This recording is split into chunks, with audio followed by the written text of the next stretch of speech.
Warahmatullahi wabarakatuh. Perkenalkan, nama saya Murtidha Beaki dari Fakultas Teknologi Informasi Komunikasi Prodi Ilmu Komunikasi kelas sore dengan NIM G331250034. Saya di sini akan mempresentasikan hasil tema makalah saya, yaitu kedudukan akhlak sebagai puncak etika dan moral dalam ajaran Islam. Yang saya hormati Bapak Dria Ulami sebagai dosen pengampu mata kuliah agama Islam. Baik, berikutnya saya akan menjelaskan yang pertama, latar belakang, yaitu kebingungan umum dalam membedakan istilah etika, moral, dan akhlak.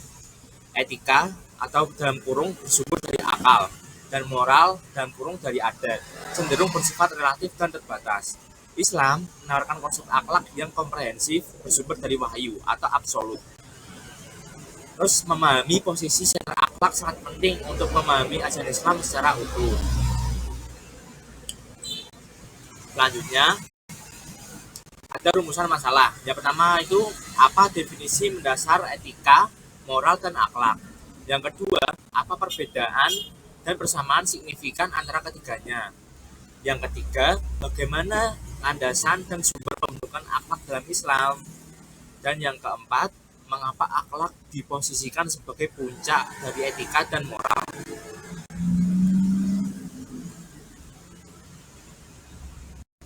Selanjutnya ada definisi konsep etika dan moral. Yang pertama, etika berasal dari bahasa Yunani, yaitu ethos. Artinya itu watak atau kebiasaan. Dalam studi filosofis tentang baik dan buruk, sumbernya dari akal atau rasio. Sifatnya dari etika yaitu teoristis dan relatif. Selanjutnya ada moral. Moral berasal dari bahasa Latin, yaitu mores. Artinya adat istiadat, standar perilaku praktis dalam masyarakat. Sumbernya dari kesepakatan sosial, yaitu adat istiadat. Sifatnya dari moral itu adalah praktis dan relatif.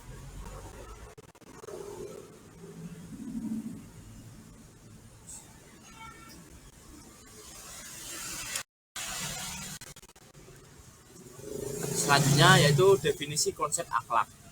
Akhlak berasal dari bahasa Arab yang artinya khuluq. Artinya akhlak itu dalam bahasa yaitu tabiat, budi pekerti, atau karakter. Akhlak dalam definisi Islam menurut Imam Al-Ghazali adalah sifat yang tertanam kuat dalam jiwa, yang darinya muncul perbuatan-perbuatan dengan mudah tanpa memerlukan pemikiran atau pertimbangan. Akhlak adalah karakter batiniah yang menghasilkan perbuatan lahiriah. Selanjutnya yaitu perbandingan konsep. Yang pertama dalam aspek sumber etika itu ada akal atau filsafat, dari moral itu dari adat atau sosial, dan dalam akhlak dalam Islam wahyu, Al-Quran dan Sunnah. Yang kedua ada sifat. Sifatnya dari etika itu lebih relatif, moral juga relatif. Akhlak dan dari Islamnya absolut dan universal. Dalam aspek tolak ukur, etika itu lebih logis atau tidak logis, moral itu lebih baik atau buruk, dalam akhlak benar atau salah. Dalam cakupan, etika itu lebih lahirlah atau teori, dalam moral lahirlah atau spesifik, lahirlah dan batinnya adat. Motivasi intelektual dan moral, harmoni sosial atau ibadah ridho Allah.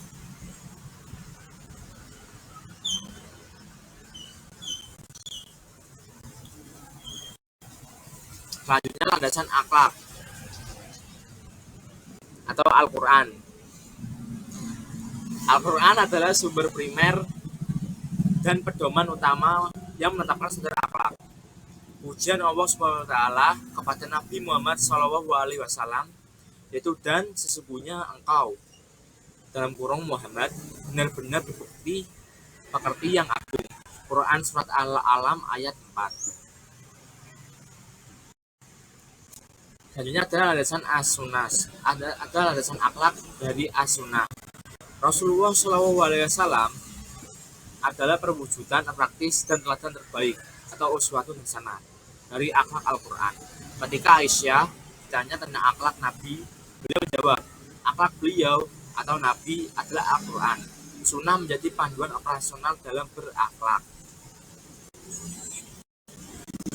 Selanjutnya ada mengapa akhlak adalah puncak. Yang pertama, standar etika dan moral dapat berubah seiring waktu dan budaya.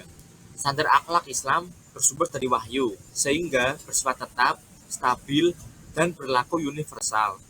Dan yang kedua, akhlak adalah buah dari iman yang benar. Perbuatan atau dalam kurung moral tanpa landasan iman bisa jadi sia-sia. Oleh karena itu, berakhlak mulia adalah inti dari ibadah.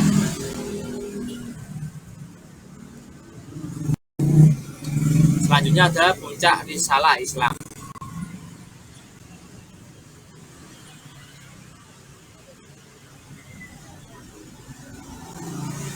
Di sini ada hadis yang bunyinya inma yubastul itamama maka rimal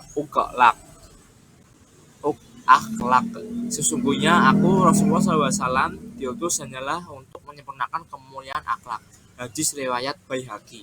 Hadis ini menegaskan bahwa penyempurnaan akhlak adalah misi utama kenabian dan tujuan akhir dari seluruh ajaran Islam.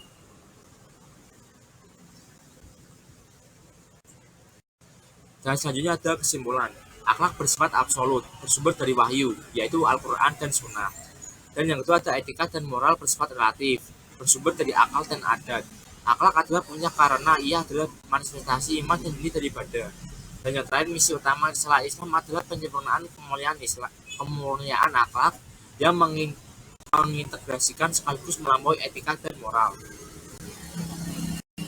Selanjutnya ada saran. Umat Islam hendaknya merujuk pada standar akhlak bukan sekadar etika atau moral. Perlu kajian lebih lanjut mengenai aktualisasi akhlak di era modern. Sekian presentasi yang dapat saya sampaikan pada kali ini. Kurang lebihnya mohon maaf apabila ada tutur kata yang kurang berkenan. Terima kasih. Wassalamualaikum warahmatullahi wabarakatuh.